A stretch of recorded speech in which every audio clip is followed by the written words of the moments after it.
Amazon is back with a brand new product. Now, this brand new product is the Echo Show 15. Now, the question is, this smart display, is there a space for it within the already existing smart home? All right, come with me and let's find out in this video. But first of all, if this is your first time on the channel, make sure to hit the subscribe button as well as the notification bell icon down below so you get notified when we release new content. Also, if you like this video, make sure to hit the like button as well. If you don't like it, feel free to express your displeasure down in the comment section as well. And if you like it too, I'd love to read from you guys as well down in the comment section. All right, let's dive right into the purpose of today's video. The Amazon Echo Show 15 is the latest addition to Amazon's long lineup of smart display. Now, this long lineup includes the Echo Show 5, 8, 10. The Echo Show 15 is a photo frame-like smart display that costs 329 Canadian dollar or 248 US dollars. As of right now, there's only one color choice, which is the one with the white bezel. In the box is a 30-watt power adapter, a wall mounting screws, a quick start guide, and a wall mount template. The Echo Show 15 is a 15.8-inch wide display, 9.9 inches tall, and 1.4 inches thick. It has a total touch screen area of 15.6. Now, this display panel used on this display is a full HD 1080p by 1920 resolution. It is also equipped with a 5 megapixel camera that's capable of full HD 1080p resolution. Moving on to the top or the side of this display, depending on the orientation you're using it in, be it the landscape or the portrait mode. We have a manual camera shutter. Now, for those of you that are security and privacy conscious, we can manually enable or disable the camera using this button. Over to the next side of this button is the microphone mute button. Now, this can be used to disable Alexa from listening to you. And next to that, you have the volume up and the volume down button as well. Now, moving on to the rear side of this display, there are two 1.6-inch speakers on the rear side of this display. Now, these speakers aren't quite as good as the Echo Show 10 speaker that included the subwoofer. This has no subwoofer at all. If you're expecting to have some hip-hop or rap music on this thing, sorry to disappoint you, but you're not gonna get the same experience as you would on the Echo Show 10 on this display. Moving on to other features on the rear side of the display, there is the cavity on the back of it, which is used for the wall mount. Now, the wall mount provided in the box sits in this cavity to be able to mount your display to your wall. In terms of plug-in options, there are two ports. There's the micro USB port, and then there is a power port. Now, the power port, obviously, you'll use with the provided 30-watt power adapter. And the micro USB port, for most people, you shouldn't have to bother yourself about this port, as this is going to be used for debugging purposes or in a commercial or enterprise environment. So for the average user, just completely ignore that port. Also on the rear side of this smart display are two screw holes. Now, these two screw holes can be used to attach a tabletop stand to this display. Although the box doesn't come provided with a tabletop stand. However, you can pick up one from Amazon from a company named Sanus. Sanus makes a tabletop stand purpose built for this Echo Show 15. And I purchased one, and I think it's actually very high quality and good and premium grade. It also comes with a cavity to be able to hide the cables, so you can actually pop out that cover, hide your cables in there, and then cover it back in there, and it makes for that nice clean experience. Now, with this mount, you can actually use it to mount your Echo Show 15 in either a landscape mode or a portrait mode. For connectivity wise, it comes equipped with Bluetooth. Now, with the Bluetooth, you can actually connect your phone to the Echo Show 15, or you can actually connect your Echo Show 15 to a Bluetooth speaker for additional or better sound quality. It is also equipped with the Wi-Fi 6 wireless card, but as of this time of the recording, Wi-Fi 6 is not enabled yet. we're hoping that Amazon will be able to update this in future software revision. Setup process is quite typical and quite similar to any other smart home setup process that includes the Alexa or the Amazon Smart Display. It comes with the typical log into your Amazon account, the Wi-Fi, put in your zone, your time zone, and all of that information. But you can completely skip all of this if you did click or use the checkbox that says link this to my Amazon account. So basically what that does is it associates that Echo display to your Amazon account, and then you can completely skip a lot of this process. Once the setup is all done, you're greeted to the familiar looking layout. But in this case, because this is a 15-inch display, you actually get that extended real estate.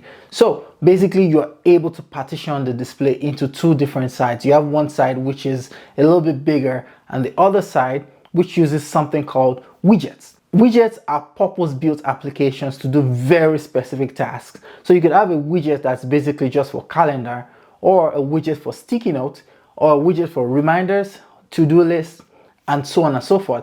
But so right now, the widget options are very limited, and yeah, you can't really put your own customized options there. So you're limited to just the few options that Amazon has provided on the device as of right now. So I think in future, there's a possibility that this thing will get improved on. Now, to the left-hand side of this display, you can actually have it display things like your photos, your calendars, or any other thing you want it to display in a bigger mode.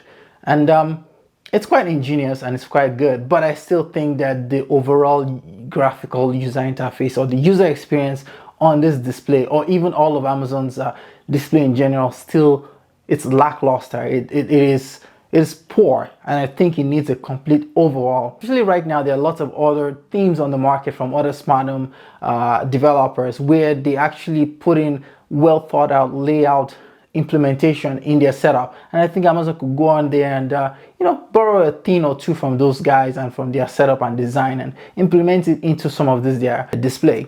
Most notably is the smart home interface. For me, completely unusable because of the fact that I have more than a few devices. I mean, if you have like 1 or 2 or 3 devices, it might be okay.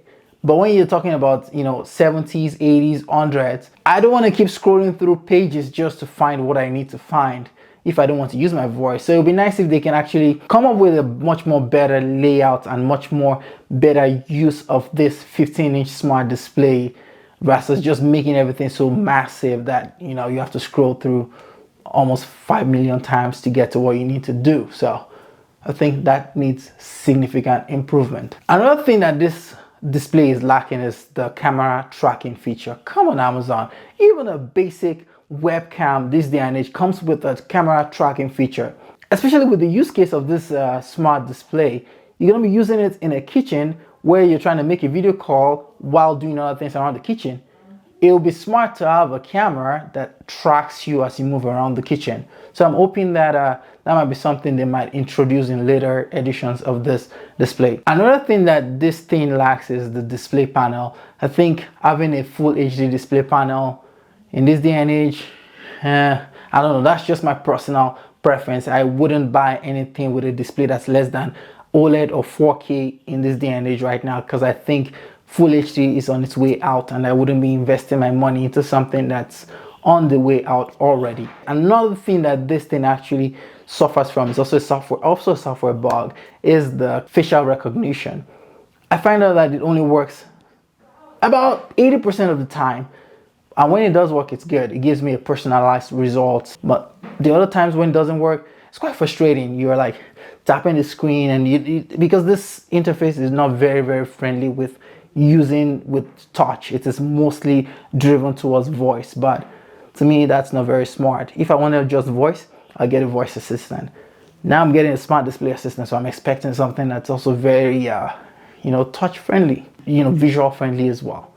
So hopefully, yeah, Amazon can iron out some of these kinks, because this thing has a lot of potential, like really good potential. Like for example, you can use it in your kitchen on your fridge. So for those of you that don't want to go out there and buy like the $15,000 Samsung smart fridge that has that 15-inch display, right? You can probably retrofit this display onto the fridge, and get that same feature, right? Get rid of your calendars and those sticky notes on the fridge and get that, I mean, you will still have to deal with the wires, obviously, but I'm sure with a little bit of ingenuity and a little bit of DIY stuff there, you can get it to actually look pretty good. Talking about the multimedia section of this display, now, it is a very long short list of multimedia compatibility in terms of apps. Now, this display only supports Netflix and Amazon Prime. However, it has Amazon Silk browser. Now with the Silk browser, you can access other content on there using the web browser. So you can access Disney Plus, you can access Plex, you can access what other thing again? CBC, whatever news, CNN. If you like to watch news as well, you can access all of that stuff using the browser on there and enable the full screen mode and still get that same experience as you would with the app. But for me right now, I'll still prefer the Echo Show 10, mostly because of the fact that it possesses a lot of unique features about it. The fact that, it has that rotating follow me feature, the insane speakers inside of it, that subwoofer. Oh, it is really good. But this one, very bad. At least for me, I listen to a lot of hip hop, so I want something that has a lot of bass. I like to get my house pumping and moving when I'm listening to music as well on the speaker, but this one wouldn't give me that feeling as well. Another thing this thing lacks is the fact that it is not a smart home hub. The Echo Show 10 comes with the Zigbee hub. This one doesn't, and they cost pretty much the exact same thing. In fact, I think you'll be getting better value out of the Echo Show 10 than you would out of the 15. Instead of spending that money on this Echo Show 15, I'd rather just get myself a tablet. A tablet will pretty much do all of this and even more. One other thing I'm hoping that we'll be able to see in future iteration of this Echo Show 15 is something that Samsung has implemented with their Smart Frame TV, which is that removable or the customizable frame. Currently with this Echo Show, you can't remove or replace the frame around it. So you're limited or you're stuck with the black frame around the Echo Show 15 right now. So it'd be nice to be able to have that option to be able to customize the frame around this thing. So being able to change it to fit the decor of your home. So I'm hoping that Amazon can go out there in the next generation and improve a lot of these things, especially the software on this thing. You have this so much real estate on this thing, so much potential.